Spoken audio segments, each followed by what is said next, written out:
I'm Tony Anderson reporting for the American Athlete with Emmett Smith, all-time leading NFL rusher, 3-time Super Bowl champion, winner of Dancing with the Stars. Should I go on?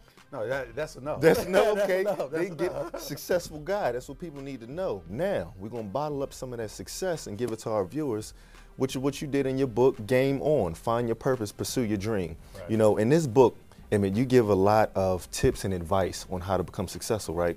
But where do people go wrong? Where do they fall short? Well, I think people fall short because of the success that they either get or gain along this journey of life. With success, we have the tendency to get patted on the back quite a bit from a lot of people saying, oh, you great, you good, you're gonna be this, you got a chance to be that. And at times, we start believing our own press clippings. That's the problem. When you start reading and believing your own press clippings and thinking that you are this great individual, you lose that ability to be humble. And when you lose that ability to be humble, you lose sense of self, who you are as an individual. You know, in the 90s, we went from, in the late 80s, from 1-15 to winning 3 Super Bowls in the 90s, and all within the 4-year time frame. So we was very, very hot. Well, what few people ever talk about is what happened from 1996 all the way up to 2002. We weren't that good at all, and we struggled. And so the light was flickering a little bit. It wasn't shining as bright as it did in the early 90s. And so those were trying times. Things change. And so when you caught up in that stardom and that light goes out, what do? What can I do? I played ball for 15 years, but now I'm 35. What am I gonna do next? That's where we get lost at. I want to talk to you about overcoming adversity. You were always regarded as too small. All throughout your career, too small. He's too slow. Right. He's too this. Well, now, 3 Super Bowls later, you know, NFL all-time leading rusher. I mean, you have been, throughout your career, proving people wrong. Yeah, how? That's a wonderful question, because no one truly knows the how. Not even myself, outside of my own natural ability that God has blessed me with. That's number one. Number two, I can't tell you why my brain functions the way it functions. And that's all because of the spirit that I have. I look back and I say, yes, all of those things that people said about me, they were absolutely correct. I am too small. I am not the fastest guy. I'm not the strongest guy. But for some reason, God blessed me with something that others just did not have. He gave me a heart of passion, heart of desire, heart to pursue my dreams and be relentless about it. He gave me David's heart.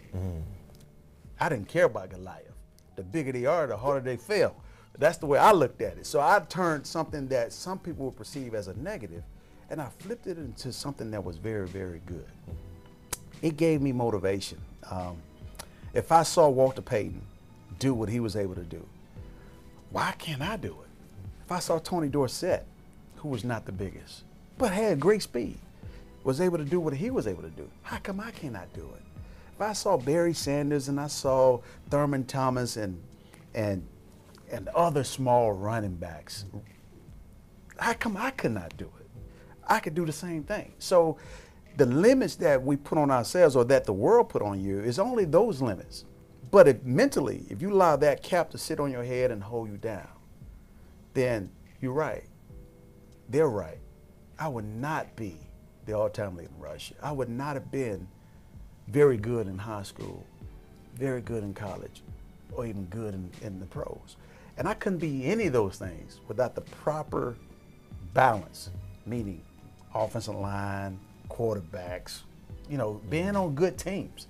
All of that stuff helps. And I think being in the right place at the right time is no coincidence. I think it's ordained and been divine for me to be where I was at. And that in itself says to me that, hey, I could walk in life with a whole lot of confidence, not arrogance, confidence, that if God meant it for me to make, if he meant it for me, it's for me. It's for no one else. I can't tell you why in my opinion, Barry Sanders didn't become an all-time leading rusher. I can't tell you why his heart said I'm done with football when he said it was done. But I do know this much: God pricked my heart a long time ago, and my vision and my dream became more clear as I went down this path of life. Mr. Smith, when did that light come on? And I want to read something that you posted on your Twitter page. Pursue your dreams with unrelenting commitment. Right. It is something about that. Right. That I see in you. It's like that. There's the end zone. Right. There's somebody in front of me. Right. I'm going to either go through you or around you, but I will get to that end zone. Was that something that was just innate in you? Did somebody foster that? Like, how did that come about? I think it was something that was innate in me.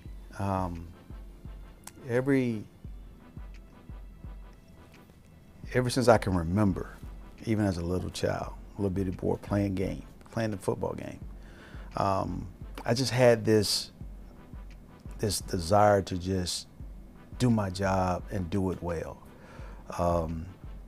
And I've been pretty decent at what I did.